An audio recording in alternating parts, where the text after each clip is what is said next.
Gretchen Watkins is the COO of Maersk Oil, and today at the Oil Council she's delivering a keynote speech on the future for North Sea oil and gas, and she joins us now.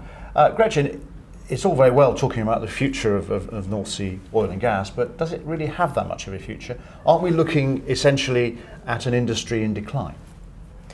Nigel, that's exactly why I'm here today, really, is to talk about the future of the oil and gas industry in the UK North Sea, which I think really stands at something of on the brink of a renaissance. If certain things can be overcome, certain hurdles.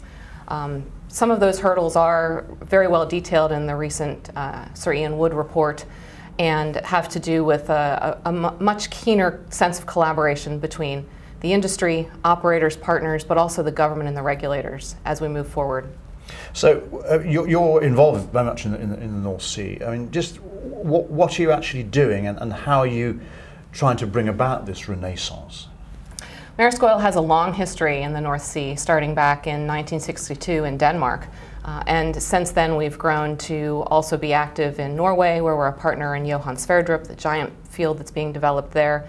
And we're very active in the UK North Sea as well, and have been for many years.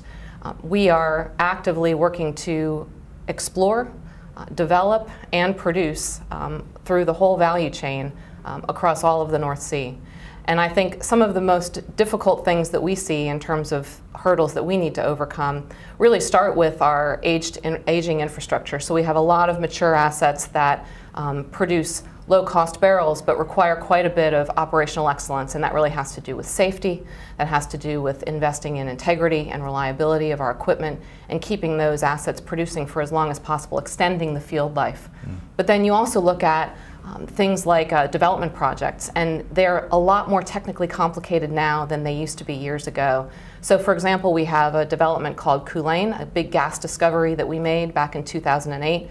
We're developing it now, but it's an ultra-high pressure, high temperature development, which means that drilling a well there is quite a bit more expensive and quite a bit more technically challenging than a regular type of development with normal temperatures and pressures. So we've worked very actively with the UK government, the Treasury, the DEC, to support some allowances that would enable us to do this at an and still have an economic recovery rate. But it does seem to be a gargantuan task, though. That you've got a very old, well-established fields that you're trying to exploit and get the last of the oil and the gas out of. At the same time, you're getting inflation in terms of the capex involved, and at the same time, the oil price is going down. I mean, aren't there easier ways of making money? Well, it's a good question, and you've named two of the biggest things that we have working against us, really, and one is the overall inflation that the supply chain has seen here in recent years. In fact, I think when you invest £1 today, it only gets you about a fifth of what it did a decade ago. So inflation's gone up, and significantly in just the last 3 years we've seen inflation rise quite a bit.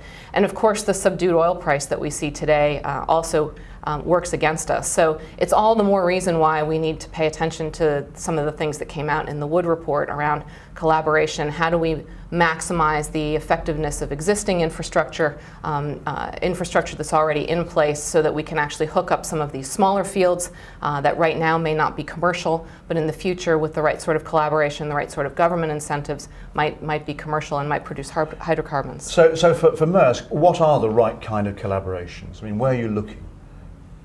We're looking at a number of different areas. So one in particular is the Culzean ultra-high pressure, high temperature development, which I mentioned earlier. We're very pleased that we've been working very effectively with the Treasury on allowances for that.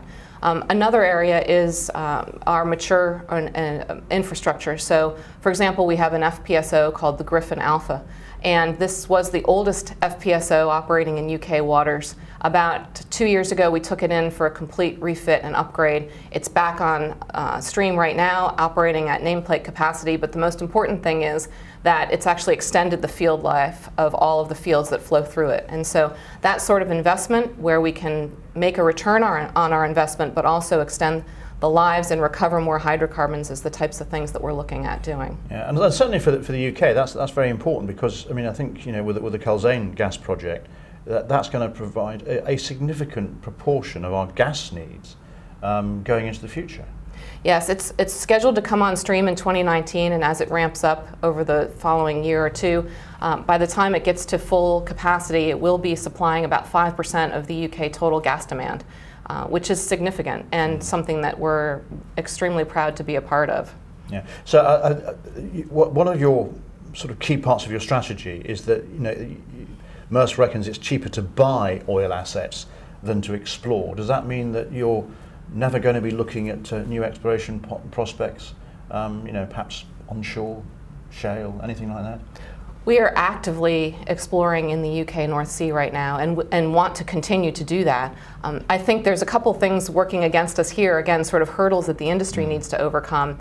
One is that an exploration well now costs about 70 million pounds, whereas if you average the previous 10 years, it was about 20 million pounds. So it's not just the inflation that's got us there, but also that we're targeting much more technically complex reservoirs than we used to. So that's one thing that is something that we need to overcome. But the other thing really is when we do make discoveries, finding better ways of recovering the hydrocarbons there. So a lot of barrels are being left in the ground deemed uncommercial because they don't have infrastructure nearby. The investment that it would take to actually bring those barrels to surface just doesn't make for economic returns. So how can we, with the other operators and the government, collaborate better so that it's a win-win for the UK PLC, but also for the industry?